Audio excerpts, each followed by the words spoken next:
Number 22، توبہ کرنا بہترین عمل ہے۔ قرآن کریم میں ایک عمل جس کو اللہ نے بہترین عمل قرار دیا وہ توبہ ہے۔ فرمایا فَإِن تُبْتُمْ فَهُوَ خَيْرٌ لَكُمْ، اگر تم لوگ توبہ کرو یہ تمہارے لیے بہترین عمل ہے۔ وَإِن تَوَلَّيْتُمْ، اگر تم لوگ روح گردانی کرو، اعراض کرو، فَاعْلَمُوا، جان لو، أَنَّكُمْ غَيْرُ مُعْجِزِ اللَّهِ، تم لوگ اللہ کو عاجز نہیں کر سکتے۔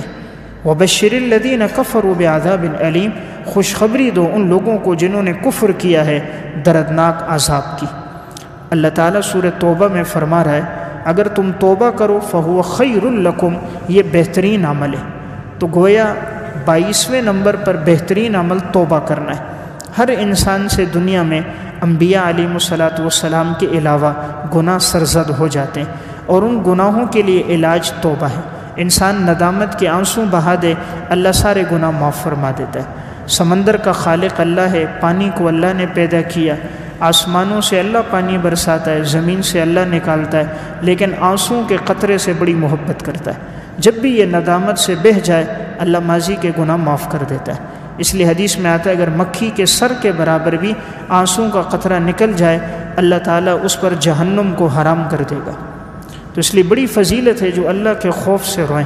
تو ہم دنیا کے لیے تو بڑے روتے ہیں، محنت مزدوری کام کے لیے دوسروں کی بڑی منت سماجت کرتے ہیں، روتے ہیں، آہو بگت کرتے ہیں۔ اگر یہی رونا اللہ کے سامنے ہو اللہ رزق کے دروازے کھول دے گا۔ اس لیے رزق کا وعدہ اللہ نے کیا ہے۔ قرآن کریم میں وَفِي السَّمَاءِ رِزْقُكُمْ وَمَا تُوعَدُونَ، تمہارا رزق اللہ نے آسمانوں میں رکھا ہے اور جو تم سے وعدہ کیا گیا، یعنی رزق آسمان والے سے تعلق میں۔ ہم رزق کو زمین پہ تلاش کر رہے ہیں، کبھی ایک فیکٹری میں، کبھی دوسرے میں، کبھی ایک مینیجر کو راضی کرنے میں، کبھی دوسرے میں، کبھی ایک سیٹ کی آہو بگت میں، منت سماجت میں، کبھی دوسرے کی۔ اس لیے وہ بھی راضی نہیں ہوتے، خوش نہیں ہوتے، اللہ کو بھی ناراض کر دیتے ہیں، رزق کی برکت نہیں ہوتی۔ اس لیے جو اللہ کو راضی کر لیتا ہے اللہ ان سب کے دلوں میں اس کی محبت ڈال دیتا ہے۔ امام اصمعی رحمۃ اللہ علیہ بہت بڑے عالم گزرے۔ امام بیہقی نے شعب الایمان میں اور ابن قدامہ نے التوابین میں ایک واقعہ لکھا۔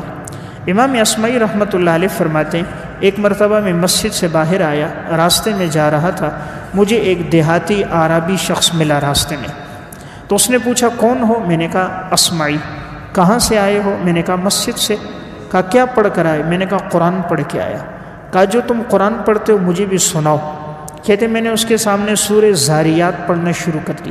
جب سورہ زاریات پڑھتے پڑھتے میں اسی آیت پہ پہنچا وَفِي السَّمَاءِ رِزْقُكُمْ وَمَا تُوعَدُونَ، کہ اللہ نے تمہارا رزق آسمانوں میں رکھ دیا ہے۔ تو اس نے یہ سنا، تلوار نکالی، اپنے اونٹ کو نہر کیا اور گوشت بنایا اور گوشت کے ٹکڑے کیے، تمام فقیروں میں، غریبوں میں اونٹ کے گوشت کو تقسیم کر دیا۔ جب یہ تقسیم ہو گیا چادر نکالی اس نے، احرام کو بنایا نیچے اور ایک چادر اوپر ڈالی، عمرے کے سفر پہ روانہ ہو گیا کہ راستے میں قرآن لیے سفید چادریں لے لوں گا۔ عمرے پہ چلا گیا۔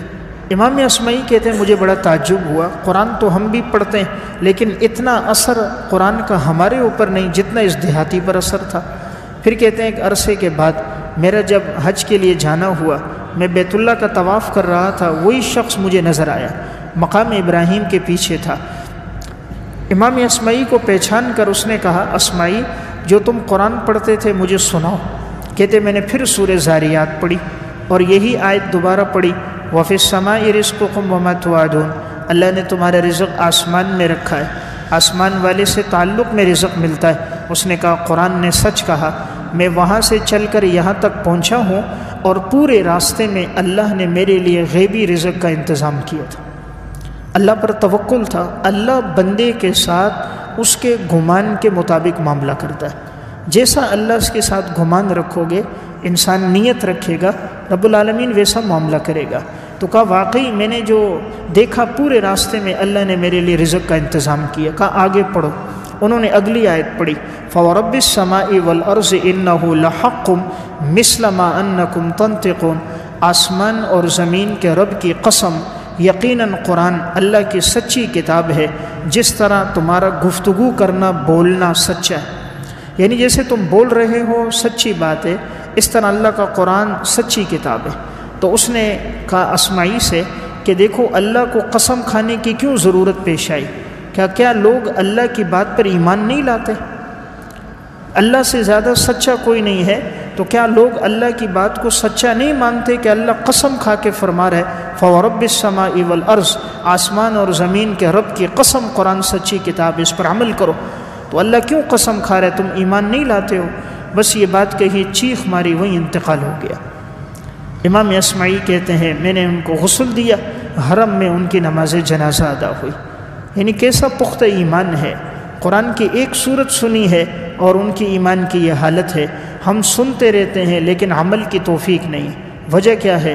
جب انسان گناہ کر کر کے دل پر گناہوں کا زنگ لگ جاتا ہے پھر اللہ ہدایت کی توفیق نہیں دیتا، پھر انسان کو ہدایت کی بات کڑوی لگتی ہے۔ اسی مثال یوں ہے، ایک آدمی کو بخار ہو، اس کو کوئی میٹھی چیز بھی دو نا تو وہ کہتا ہے اس کا ذائقہ ٹھیک نہیں۔ اس چیز میں کمی نہیں ہے، اس کی زبان کے ذائقے میں کمی آ گئی اور اس کی بیماری کی وجہ سے آئی۔ تو شریعت کے احکامات پر عمل تب مشکل ہوتا ہے جب انسان کی زندگی گناہ میں آئے۔ اس لیے اللہ نے بہترین عمل جو قرار دیا ہے اس آیت میں وہ ہے توبہ کرنا۔ امام ابن قدامہ نے التوابین میں بہت سے توبہ کے واقعات لکھے، اسی میں انہوں نے توبہ کے ایک واقعہ لکھا۔ عبداللہ ابن مسعود رضی اللہ تعالیٰ نے ایک جگہ سے گزر رہے تھے، ایک شخص بانسری بجا رہا تھا اور ساتھ گانا گا رہا تھا، زازان کندی اس کا نام تھا۔ انہوں نے جب اس کا گانے کی آواز سنی تو اتنی خوبصورت آواز، لیکن وہ اللہ کی نافرمانی میں لگی ہوئی، انہوں نے اللہ سے دعا کی کہ اے اللہ تو قادر ہے، تو اس کو ہدایت دے تاکہ اس خوبصورت آواز میں یہ تیرے قرآن کی تلاوت کرے۔ عبداللہ ابن مسعود نے ادھر دعا فرمائی اور آگے چلے گئے۔ ایک دم اس کے دل کی حالت بدل گئی، اس نے کہا یہ کون تھا جو کہہ رہا تھا؟ لوگوں نے کہا عبداللہ ابن مسعود۔ وہ دوڑتا ہوا پیچھے گیا، فرمایا حضرت میں توبہ کرتا ہوں، آج کے بعد اللہ کی نافرمانی نہیں کروں گا۔ پھر اس نے ساری زندگی دین میں گزاری، پھر جب وہ قرآن پڑھتا تھا لوگوں پہ وجد طاری ہو جاتا تھا۔ تو دیکھیں یہاں دعا ہوئی، ادھر اللہ نے اس کے دل کی حالت تبدیل کر دی۔ تو جب بھی انسان کسی کو دعوت دینے جائے ساتھ اس کے لیے دعا بھی کرتا رہے۔ اللہ رب العزت کی طرف دعا ہوگی، رب العالمین اس کی زندگی کو پلٹ دے گا۔ بسا اوقات صرف ایک جملہ دوسرے کی زندگی بدلنے کے لیے کافی ہو جاتا ہے۔ ایک آدمی دوسرے کے پاس آیا اور اس سے حساب و کتاب کر رہا تھا، ایک ایک چیز کا حساب اس سے لے رہا ہے کہ تیرے پاس اتنی دولت، اتنا پیسہ، اتنا ٹیکس بنتا ہے۔ حکومت کا تھا، ٹیکس کا حساب کر رہا ہے۔ اس نے آگے سے ایک لفظ کہا، اس نے کہا حساب تو قیامت کے دن کا حساب ہوگا، یعنی قیامت کے دن اصل حساب ہے جو انسان نے ایک ایک عمل کا حساب دینا ہے۔ جب یہ جملہ کہا اس کے دل پہ لگا، اس نے کوئی بات نہیں کی۔ ایک عرصے دراز کے بعد اس نے دیکھا ایک مسجد میں نماز پڑھ رہا تھا تو ایک شخص اس کے پاس آیا، گھنی داڑھی ہے، خوبصورت چہرہ۔ اس نے کہا تو نے پہچانا؟ کہا نہیں پہچانا۔ کہا میں وہی آدمی ہوں، میں تیرے پاس ٹیکس لینے آیا تھا، تو نے ایک جملہ کہا تھا حساب تو اللہ کے ہاں حساب دینا ہے، بس یہ جملہ میرے دل پہ لگا، اس کے بعد زندگی پلٹی، ہدایت پہ آ گئی۔ یعنی حساب تو انسان نے اللہ کو دینا ہے، اور جس اللہ سے کوئی چیز پوشیدہ نہیں ہے۔ دنیا میں تو دھوکہ دے دیتا ہے، خیانت کر لیتا ہے، اللہ تو علیم ہے، کوئی بات پوشیدہ نہیں۔ اللہ کے ہاں گواہی اعضاء خود دیں گے، انسان کا ہر عضو اللہ کے سامنے گواہی دے گا۔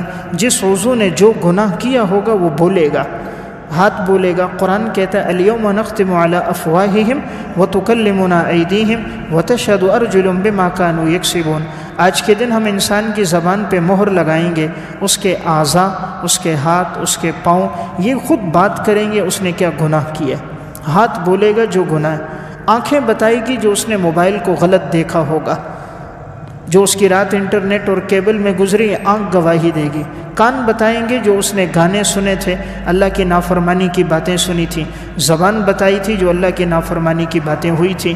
تو اللہ تعالیٰ انسان کے اعضاء سے کہے گا، وہ گواہی دیں گے۔ اس لیے انسان جب گناہ کرتا ہے وہ اپنے اعضاء کو اپنے اوپر گواہ بنا رہا ہے۔ یہ اعضاء گواہی دیں گے، کرامن کاتبین فرشتے یہ معصوم گواہی دیں گے جو اس نے نافرمانی کی۔ اس لیے زندگی وہی خوشگوار ہے جو اللہ کی اطاعت میں، اس سے ہٹ کر زندگی بے چینی کی ہے۔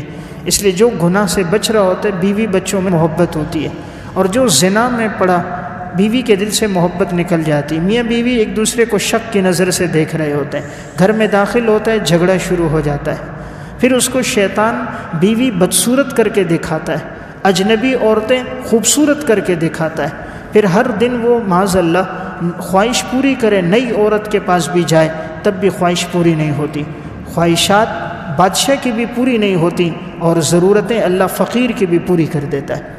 پھر وہ ہر دن جاتا ہے، ہر عورت نئی عورت کے پاس جاتا ہے، خواہش پوری نہیں ہوتی، بے چین ہوتا رہتا ہے، دن بدن بے چینی بڑھتی رہتی ہے، بیوی کے دل سے محبت نکل جاتی ہے، لڑائی جھگڑے شروع ہوتے ہیں، گھر کی پرسکون زندگی ختم ہو جاتی ہے، گھر کا سکون چلا جاتا ہے، اولاد نافرمان ہو جاتی ہے، زنا کی وجہ سے لا علاج بیماریوں میں مبتلا ہو جاتا ہے، پھر آخر میں انجام اچھا نہیں ہوتا۔ تو بہرحال قرآن ہمیں ایک ذہن دے رہا ہے کہ انسان توبہ کر کے اپنی زندگی گزارے، یہ زندگی اللہ کو پسند ہے اور بہترین زندگی ہے۔ نمبر 23، جان اور مال کے ساتھ اللہ کی راہ میں نکلنا سب سے بہتر ہے۔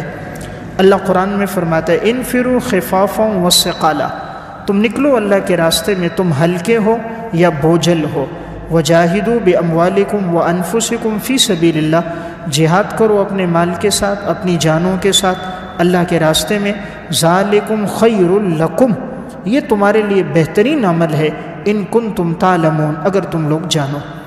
یہ سورہ توبہ کی آیت ہے، آیت نمبر 41۔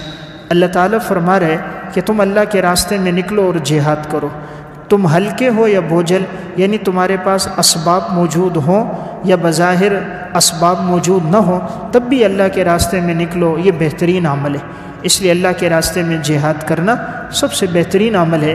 ہمیشہ انسان مجاہدین کو اپنی دعاؤں میں یاد رکھے کہ جو سرحدوں پہ پہرا دیتے ہیں، کفر کے مقابلے میں ڈٹے ہوئے ہوتے ہیں، اپنی جان کی قربانی دیتے ہیں، اور یہی لوگ دین کے اصل محافظ ہیں کہ سرحدوں کی حفاظت ہے تو آج ہم بڑی آرام سے سکون سے شریعت کے احکامات کو پورا کر رہے ہیں۔ خدا نہ خواستہ اگر یہ سرحدوں پہ پہرا نہ ہوتا تو آج کوئی بھی انسان بڑی آسانی اور اطمینان کے ساتھ شریعت کے احکامات کو پورا نہ کر سکتا۔ تو بہرحال اللہ تعالیٰ نے ایک بہترین عمل جو قرار دیا ہے وہ ہے اللہ کے راستے میں نکل کے جہاد کرنا، اور چاہے وہ ہلکا ہو یا بوجھل ہو۔ قرآن کریم کی اس آیت میں اللہ تعالیٰ نے اس طرف اشارہ کیا کہ انسان اس کو اپنی زندگی کا حصہ بنا دے۔ نمبر 24، اللہ کی وحی سننا بہترین عمل ہے۔ اللہ کی وحی یعنی قرآن کریم کو سننا، دین کی بات سننا سب سے بہترین عمل ہے۔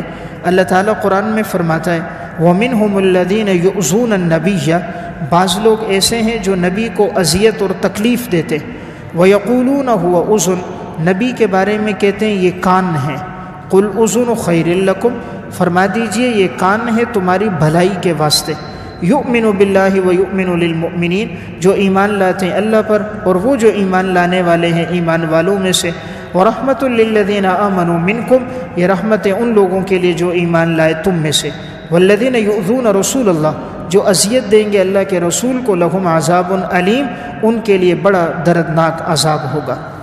اس آیت میں منافقین کے بارے میں، منافق آپ صلی اللہ علیہ وسلم کے بارے میں کہتے تھے معاذ اللہ یہ نبی کان ہے۔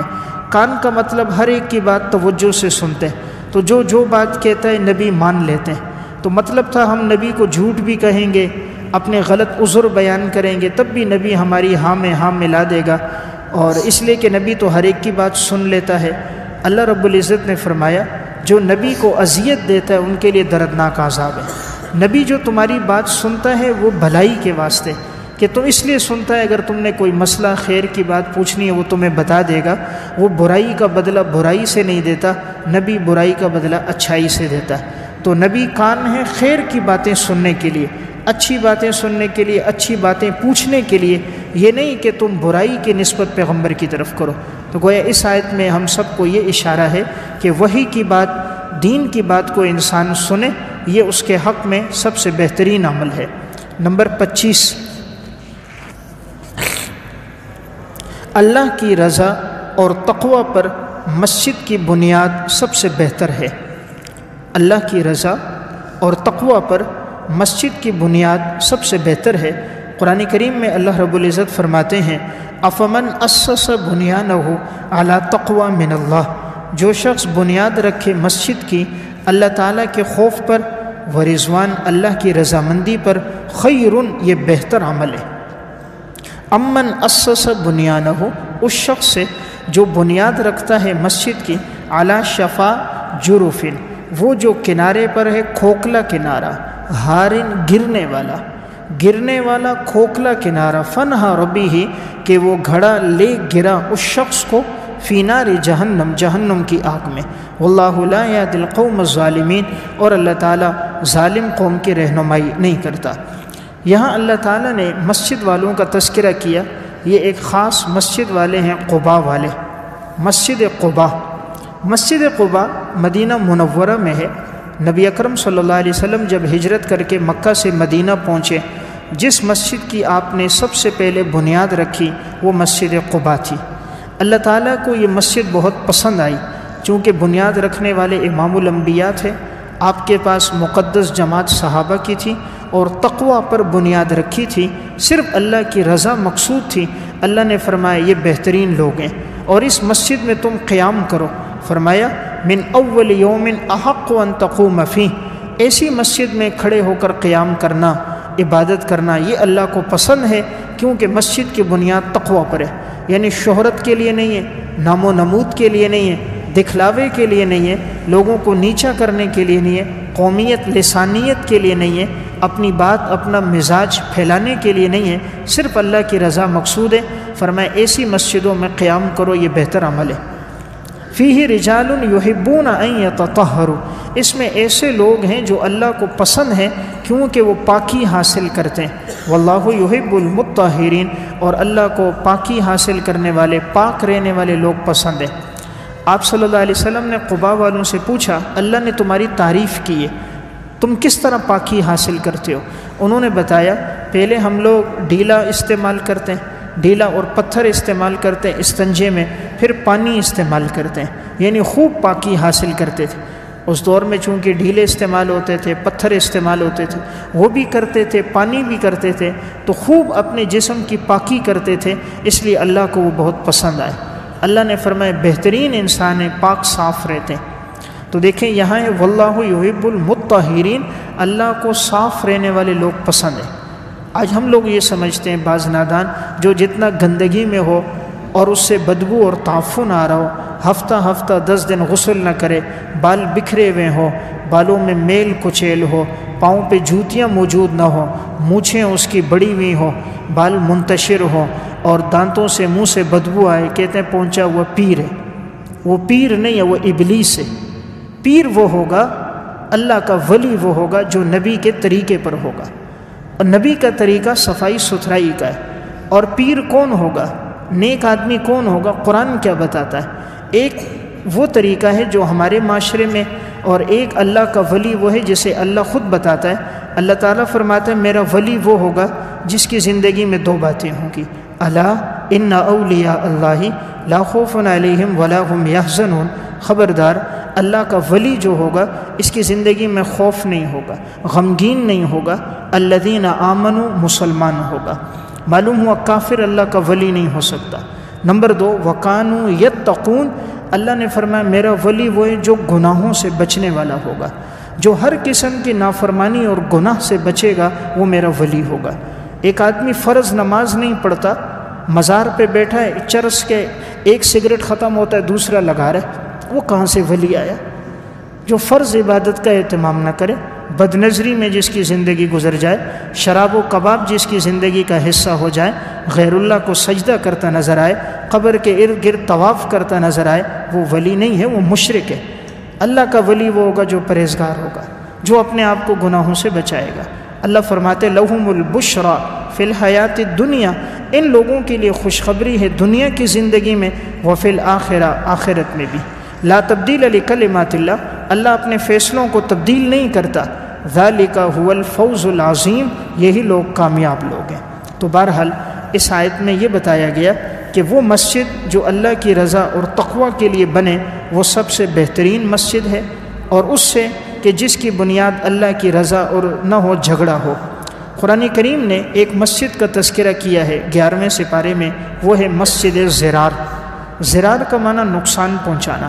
منافقین نے مسجد قباء کے مقابلے میں ایک مسجد بنائی، اور اس کا مقصد تھا کہ اس میں خفیہ میٹنگ کریں گے، مشورے کریں گے، حضور کو، صحابہ کو نقصان پہنچانے کے لیے یہودیوں کے ساتھ بیٹھ کر باتیں کرتے، تو مسجد کو آڑ بنایا آپس کے مشوروں کی۔ پھر حضور کے پاس آئے، یا رسول اللہ آپ افتتاح کیجئے، ہم نے مسجد بنائی ہے، آپ آ جائیے افتتاح کیجئے۔ اللہ رب العزت نے آپ صلی اللہ علیہ وسلم سے کہا آپ ہرگز ان کی مسجد میں نہیں جانا، یہ مسجد اللہ کی رضا کے لیے نہیں ہے، کفر کے لیے، مسلمان میں تفرقہ کے لیے ہے، اس مسجد کو گراؤ۔ والذین اتخذوا مسجدا ضرارا، وہ لوگ جنہوں نے مسجد بنائی مسلمانوں کو نقصان پہنچانے کے لیے، وکفرا، کفر کے لیے، وتفریقا بین المؤمنین، ایمان والوں کے درمیان جدائی ڈالنے کے لیے، وارصادا لمن حارب اللہ ورسولہ من قبل، اور انہوں نے اللہ اور اس کے رسول کے ساتھ جنگ کرنے کے لیے بطور گھاٹ کے اس کو بنایا۔ وَلَا يَحْلِفُنَّ إِنْ أَرَدْنَا إِلَّا الْحُسْنَى، یہ لوگ قسم کھاتے ہیں ہم نے تو مسجد سے بھلائی کا ارادہ کیا ہے، مسجد سے مقصد ہمارا بھلائی اور عبادت ہے۔ اللہ فرما رہا ہے وَاللَّهُ يَشْهَدُ إِنَّهُمْ لَكَاذِبُونَ، اللہ گواہی دیتا ہے یہ لوگ جھوٹے لوگ ہیں۔ اللہ فرما رہے یہ لوگ جھوٹ بول رہے ہیں، انہوں نے مسجد اس کام کے لیے نہیں بنائی۔ اس سے معلوم ہوا جس کام کی بنیاد میں اللہ کی رضا ہوگی، تقوی ہوگا، وہ کام باقی رہے گا، اور جو کام دنیا کے لیے ہوتا ہے اللہ کی رضا اس میں نہیں ہوتی، وہ ختم ہو جاتا ہے۔ اس لیے ایک جملہ ہے من کان للہ یبقى، جو کام اللہ کے لیے ہوگا وہ باقی رہے گا، جو کام غیر اللہ کے لیے ہوگا وہ ختم ہو جائے گا۔ اللہ کی رضا والا کام ہمیشہ باقی رہتا ہے، انسان چلا جاتا ہے لیکن وہ اخلاص والا کام دنیا میں باقی رہتا ہے، اللہ اس کو ترقی دے دیتا ہے۔ آج کے درس کا 26ویں نمبر پر آخری عمل ہے، قرآن کریم دنیاوی اسباب میں سب سے بہتر ہے۔ قرآن کریم دنیاوی اسباب میں سب سے بہتر ہے۔ قل بفضل اللہ وبرحمتہ، فرما دیجئے اللہ کا فضل اور اللہ کی رحمت، فبذالک فلیفرحوا، چاہیے کہ تم لوگ اس پہ خوش ہو جاؤ، هو خیر مما یجمعون، یہ بہتر ہے اس سے جو تم جمع کرتے ہو۔ اللہ تعالیٰ نے اس آیت میں فرمایا سب سے بہترین عمل قرآن کریم ہے۔ قرآن پر خوش ہونا، قرآن کی تلاوت پہ خوش ہونا، اپنے بچے کے حافظ قرآن ہونے پہ خوش ہونا، نیک ہونے پہ خوش ہونا، یہ بہتر ہے اس سے جو تم دنیا جمع کر رہے ہو۔ تو سب سے بہترین عمل قرآن ہے، اس لیے اگر کسی کی اولاد قرآن کریم سے وابستہ ہے تو یہ اس کے لیے دنیا میں سب سے بہتر ہے۔ یہاں الفاظ ہیں مما یجمعون، ان تمام چیزوں سے بہتر ہے جو تم جمع کرتے ہو۔ دنیا میں انسان جو بھی دولت، پیسہ، مال اکٹھا کرتا ہے، اللہ فرما رہے سب سے بہتر اللہ کی کتاب قرآن ہے۔ اس لیے انسان کوشش کرے اپنی اولاد کو قرآن سے وابستہ کرے، اگر وہ دنیا میں نہیں بھی ہوگا یہ صدقہ جاریہ ہوگا، بچہ پڑھے گا، اللہ اس کی قبر کو جنت کا باغ بنا دے گا۔ علامہ یافعی رحمۃ اللہ علیہ نے لکھا ہے خاتون کا انتقال ہوا، انتقال کے بعد کسی نے دیکھا خواب میں ایک تخت پہ بیٹھی اور اس کے تخت کے نیچے برتن ہے، اور جو برتن دودھ سے بھرے ہوئے ہیں اور ان برتنوں کو ڈھکا ہوا ہے۔ تو اس نے پوچھا یہ برتنوں میں کیا ہے؟ کہا دودھ ہے۔ کہا کس چیز کا؟ کہا میرا بیٹا حافظ قرآن ہے، روزانہ مجھے قرآن پڑھ کے بخش دیتا ہے، یہ جو تلاوت ہے یہ اس کا ایصال ثواب ہے، جس کی گویا مثالی جسم دودھ ہے، دودھ کے جسم میں یہ پیش ہوا ہے۔ کہا اللہ نے تجھے یہ عزت کیوں دی؟ کہا میرے بیٹے کی اس تلاوت کی وجہ سے، وہ قرآن پڑھتا ہے مجھے بخش دیتا ہے، تو اللہ نے میرا یہ اعزاز اور اکرام کیا۔ تو اس لیے اس آیت میں بہترین عمل تلاوت کو، قرآن کریم کو قرار دیا گیا ہے، اس لیے اپنی زندگی میں بھی انسان لائے، اولاد کو بھی وابستہ کرے۔ 27ویں نمبر پر بہترین عمل ہے تنہا اللہ کی غالب ذات شریکوں سے بہتر ہے، یعنی اللہ رب العزت کی جو ذات ہے وہ اکیلے اور تنہا، وہ بہتر ہے ان تمام شریکوں سے کہ جو کوئی انسان اللہ کے ساتھ شریک ٹھہرائے۔ حضرت یوسف علیہ السلام جس وقت جیل میں تھے تو جیل میں ان کے ساتھ 2 ساتھی اور بھی تھے۔ یوسف علیہ السلام نے اس موقع کو غنیمت جانا اور ان لوگوں کو توحید کی دعوت دی تاکہ یہ لوگ ایمان لے کر آئیں۔ قرآن کریم میں سورہ یوسف میں اللہ رب العزت نے اس بات کا تذکرہ فرمایا۔ حضرت یوسف علیہ السلام نے ان کو سمجھاتے ہوئے فرمایا یا صاحب السجن، اے میرے جیل کے 2 ساتھیوں، اارباب متفرقون، کیا ایسے رب جو متفرق ہوں، الگ الگ ہوں، خیر ام اللہ الواحد القہار، یہ بہتر ہیں یا ایک اللہ کی ذات جو غالب ذات ہے۔ تو یوسف علیہ السلام نے ان کو سمجھایا کہ تم اتنے سارے معبودوں کو رب مانتے ہو، ان سب کو رب ماننا کہ جو رزق کے لیے الگ رب ہے، اولاد دینے والا الگ رب ہے، نفع نقصان دینے والا الگ ہے، ان سب کو ماننا بہتر ہے یا ایک اللہ کو رب ماننا بہتر ہے کہ جو انسان کی تمام ضروریات کو پورا کرے۔ تو گویا قرآن کریم کے اس آیت میں جس چیز کو خیر بہتر قرار دیا گیا وہ ہے اللہ کی ذات تمام کے اندر سب سے بہتر ذات ہے، اور انسان کی جملہ پریشانیوں کو، ضرورتوں کو پورا کرنے والی ذات اللہ کی ذات ہے۔ علامہ تنوخی رحمۃ اللہ علیہ نے الفرج بعد الشدہ میں ایک واقعہ بیان فرمایا کہ ایک خاتون پل کے اوپر سے گزر رہی تھی، اس کے پاس اس کا چھوٹا سا بچہ بھی تھا۔ اتنے میں پیچھے سے ایک تیز رفتار گھوڑا آیا اور وہ آ کر خاتون سے زور سے ٹکرایا، تو یہ بچہ اس خاتون کے ہاتھ سے گرا اور پل سے گرتے ہوئے نیچے دریا میں گر گیا۔ بظاہر یہی لگتا تھا کہ اس بچے کا انتقال ہو جائے گا، اس لیے کہ اتنی اوپر سے نیچے گرا ہے اور پھر گرا بھی دریا میں ہے، بظاہر بچنے کے کوئی مواقع اور چانس نہیں تھے۔ لیکن یہ خاتون اللہ کی طرف رجوع کرنے لگی کہ اے اللہ تیری ذات غالب ذات ہے، تو میرے بچے کو بچا دے۔ رجوع اللہ کیا، اپنے گناہوں پہ ندامت کی۔ رب العالمین نے وہاں قریب میں باز تھے جو ساحل سمندر کے ارد گرد تھے، تو اتنے میں ایک باز آیا تیزی سے، جیسے یہ بچہ نیچے گرا ہے سمندر میں، تو اب چونکہ یہ بچہ لپٹا ہوا تھا ایک کپڑے کے دوران، تو وہ باز نے آیا اور اس کو اپنے پنجوں میں پکڑا، اور پکڑنے کے بعد اڑتا ہوا باہر آیا اور ساحل کے پاس آ کر اس بچے کو نیچے رکھا اور اڑ کے چلا گیا۔ اب یہ ماں اوپر سے نیچے دوڑتی ہوئی آئی، جب اپنے بچے کو دیکھا تو بچہ بالکل صحیح سلامت تھا۔ تو دیکھیں جب اللہ بچانے والا لگے تو اللہ کس طرح بچا دیتا ہے۔ اب اوپر سے نیچے گرنا بظاہر یہی موت کا سبب ہے، لیکن اس سے موت نہیں آئی۔ دریا میں گرنا موت کا سبب ہے، اس سے موت نہیں آئی۔ بعض جو دشمن ہے ایسی چھوٹی چیزوں کا، بچوں کا، اور وہ خود حفاظت کر رہا ہے اور پنجوں میں پکڑ کے لا کر اسے کنارے پہ رکھ رہا ہے، تو جب اللہ کسی کو موت نہ دینا چاہے تو سارے اسباب مل کر بھی موت نہیں دے سکتے۔ تو یوسف علیہ السلام ایک ذہن بنا رہے، اللہ کی ذات سب سے بہتر ذات ہے، یعنی اللہ سے غالب، اللہ سے طاقتور، اللہ سے زیادہ بہتر تدبیر کرنے والا کوئی نہیں ہے۔ تو جب کوئی حالات، آزمائشیں آئیں، انسان فوراً رجوع اللہ کرے، رب العالمین اس مصیبت کو دور فرما دیتے ہیں اور اس سے نکلنے کا اللہ تعالیٰ راستہ بھی بنا دیتے ہیں۔ نمبر 28، آخرت کا اجر بہتر ہے۔ آخرت کا اجر بہتر ہے۔ اللہ رب العزت قرآن کریم میں فرماتے ہیں وَلَأَجْرُ الْآخِرَةِ خَيْرٌ لِلَّذِينَ آمَنُوا وَكَانُوا يَتَّقُونَ۔ آخرت کا اجر بہتر ہے ان لوگوں کے لیے جو لوگ ایمان لے کر آئے اور جن لوگوں نے زندگی تقوی میں گزاری اور اپنے آپ کو گناہوں سے بچانے والے تھے۔ اس آیت میں اللہ رب العزت نے فرمایا آخرت میں جو اللہ اجر دے گا وہ بہترین اجر ہے۔ دنیا میں بھی اللہ نیک اعمال پر انسان کو اجر دیتا ہے، لیکن آخرت کا جو اجر ہوگا وہ دائمی ہوگا۔ دنیا میں جو اللہ فائدہ اور اجر دیتا ہے وقت آتا ہے ختم ہو جاتا ہے، آخرت کی نعمتیں ہمیشہ کی ہوں گی، ابد الآباد کی ہوں گی، وہاں کی زندگی دائمی ہوگی، اس لیے وہ اجر کبھی ختم نہیں ہوگا۔ اس لیے اللہ تعالیٰ قرآن کریم میں ایمان والوں کو ایک ذہن دیتا ہے کہ تم دنیا کی زندگی کو ترجیح نہ دو بلکہ تم آخرت کی زندگی کو ترجیح دو، اس لیے کہ آخرت دنیا سے بہتر بھی ہے اور باقی رہنے والی بھی ہے۔ قد افلح من تزکا، یقیناً کامیاب ہو گیا وہ انسان جس نے اپنے آپ کو گناہوں سے بچایا۔ اللہ فرما رہے کامیاب ہو گیا وہ انسان جس نے اپنے آپ کو گناہوں سے بچایا۔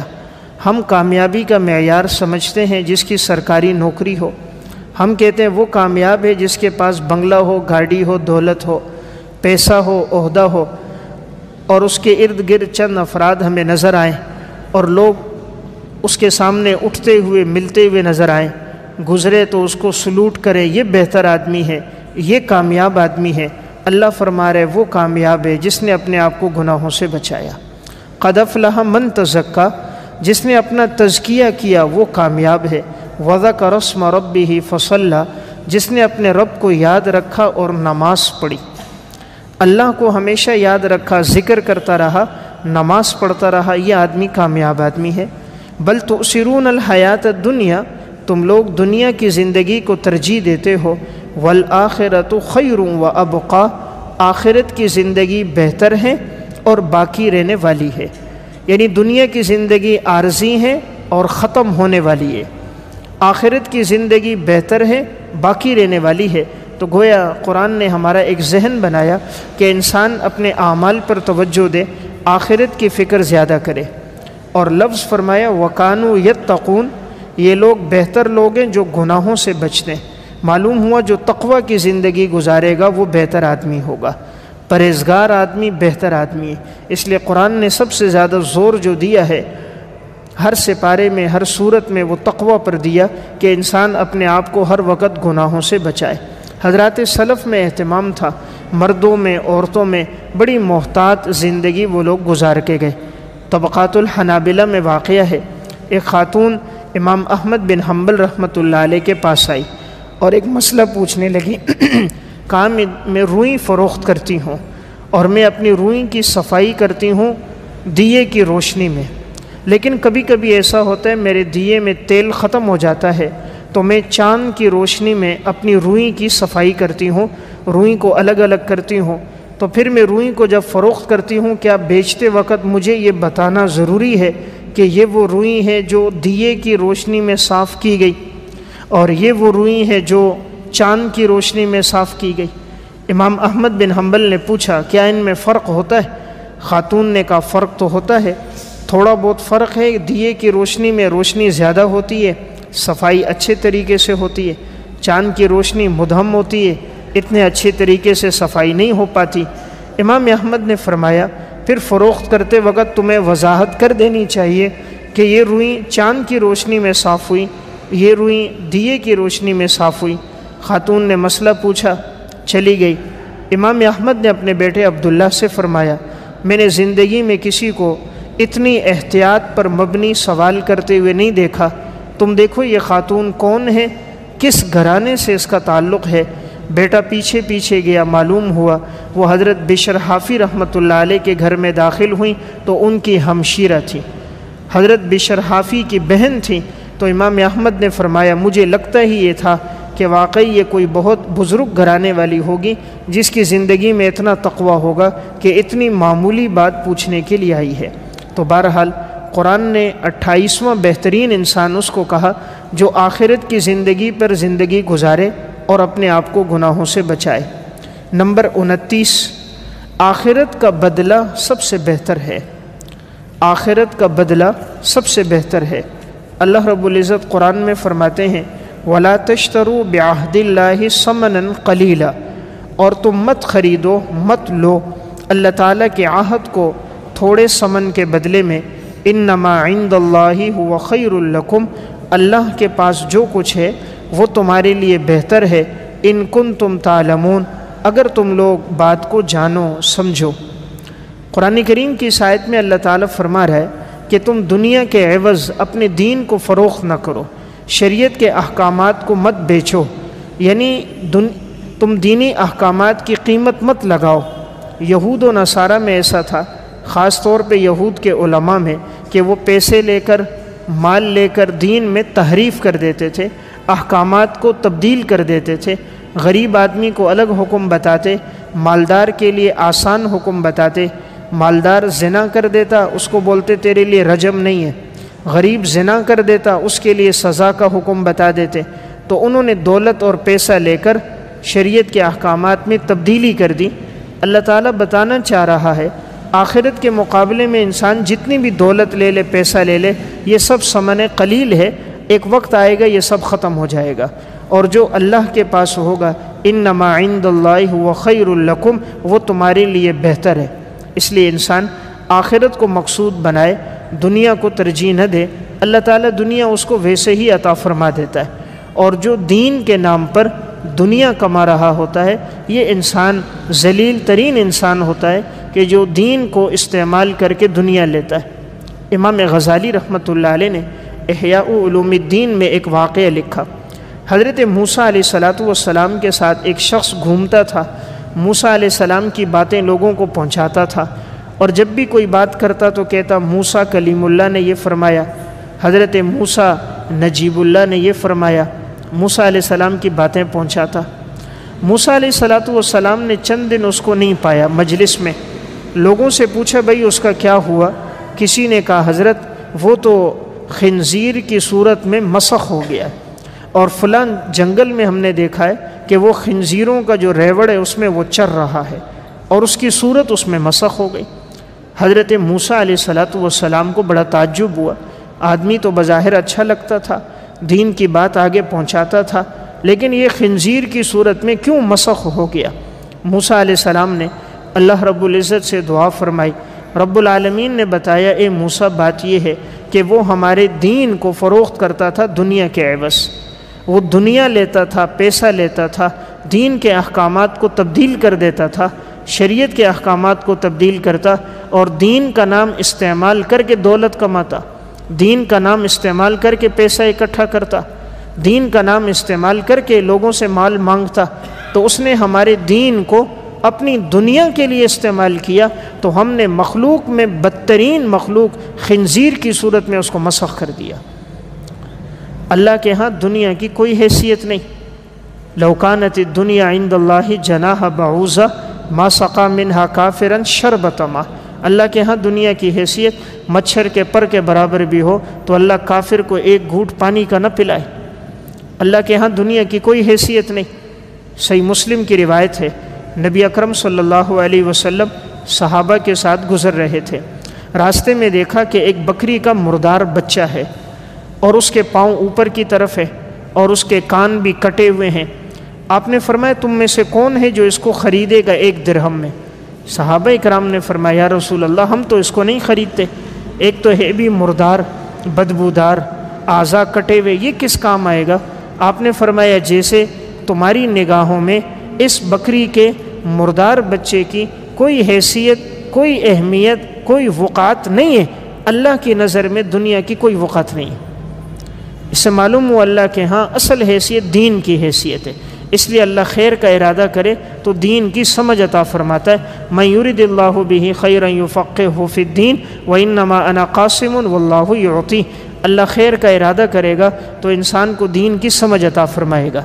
تو بہرحال اس آیت میں ہمیں بتایا گیا کہ انسان دین کو مقدم رکھے، شریعت کے احکامات پہ زندگی گزارے۔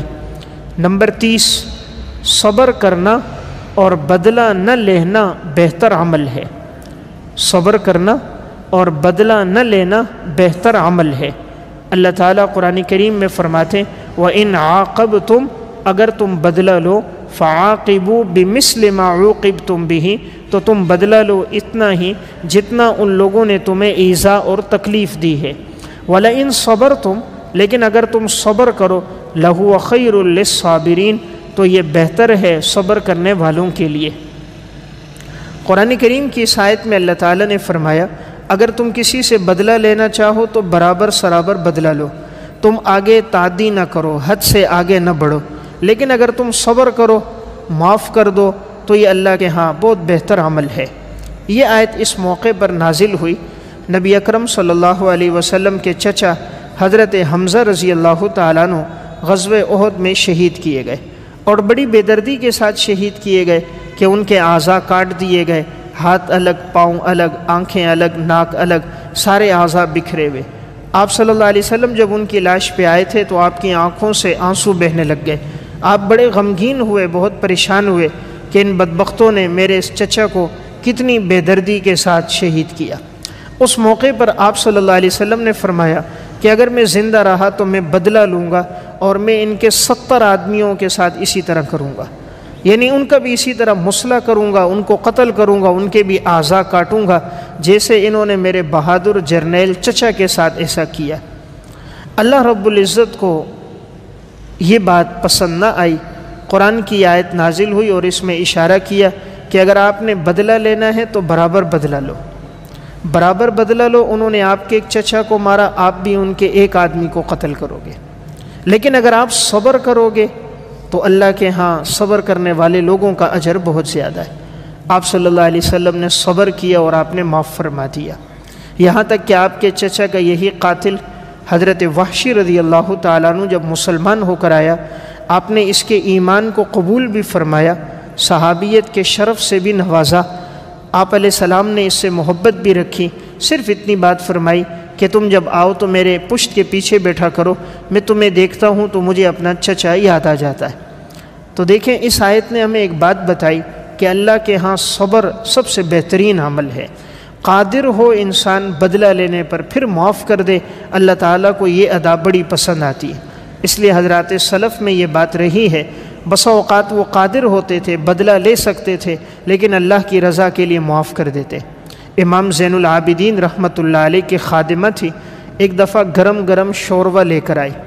امام زین العابدین رحمۃ اللہ علیہ کھانے کے لیے بیٹھے تھے، اس باندی کا پاؤں کسی چیز میں الجھ گیا اور وہ گرم شوربہ حضرت زین العابدین رحمۃ اللہ علیہ پر گر گیا۔ اب گرم شوربہ جیسے گرا، کپڑے بھی سارے گندے ہو گئے، جسم بھی جل گیا، جھلس گیا۔ اب اگر تکلیف پہنچے اور وہ بھی خادم سے، اور خادم بھی عورت ہو، تو انسان کو غصہ زیادہ آتا ہے۔ اپنے بیٹے سے تکلیف ہو جائے تو انسان کہتا ہے کوئی حرج نہیں، اپنی بیوی سے ہو جائے کوئی حرج نہیں، لیکن اگر نوکر سے ہو جائے، خادم سے ہو جائے، پھر نوکر ہو بھی کمزور اور ہو بھی عورت کی صورت میں، تو غصہ زیادہ آتا ہے۔ آج کل جیسے ایک معاشرہ یہ ہے کہ کہتے ہیں جی بلڈ پریشر ہائی ہو گیا۔ یہ بلڈ پریشر بڑا سمجھدار ہے، یہ کمزور پہ ہائی ہوتا ہے، طاقتور پہ ہائی نہیں ہوتا۔ جب سیر کو سوا سیر مل جائے تو یہ ہائی نہیں ہوتا، ہاں جب یہ اپنے سے ماتحت دیکھتا ہے تو یہ ہائی ہو جاتا ہے۔ لیکن سلف کی کیا عادت تھی، باوجود یہ کہ قدرت تھی اس کو سزا دینے کی، خاتون نے قرآن کی آیت پڑھی وَالْكَاظِمِينَ الْغَيْظَ، ایمان والے لوگ وہ ہوتے ہیں جو اپنے غصے کو پی لیں۔ زین العابدین نے غصہ پی لیا۔ آگے پڑھا وَالْعَافِينَ عَنِ النَّاسِ، ایمان والے لوگ وہ ہوتے ہیں جو لوگوں کو معاف کرنے والے ہوتے ہیں۔ انہوں نے کہا جا میں نے تجھے معاف کر دیا۔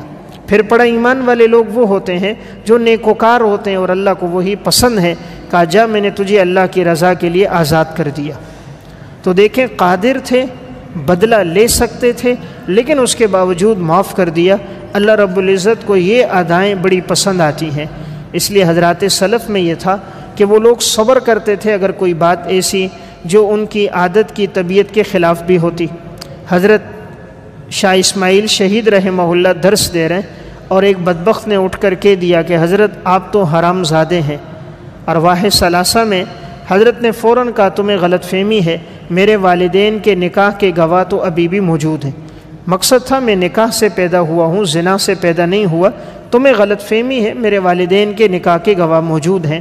جملہ کتنا سخت تھا اور جواب کتنی نرمی اور محبت کے ساتھ دیا۔ تو بہرحال صبر کرنے والے لوگ اللہ کے ہاں پسندیدہ ہیں، اس لیے انسان قادر بھی ہو، بدلہ لے بھی سکے، اگر اللہ کے لیے معاف کر دے تو اللہ رب العزت ایسے لوگوں کو پسند فرماتا ہے۔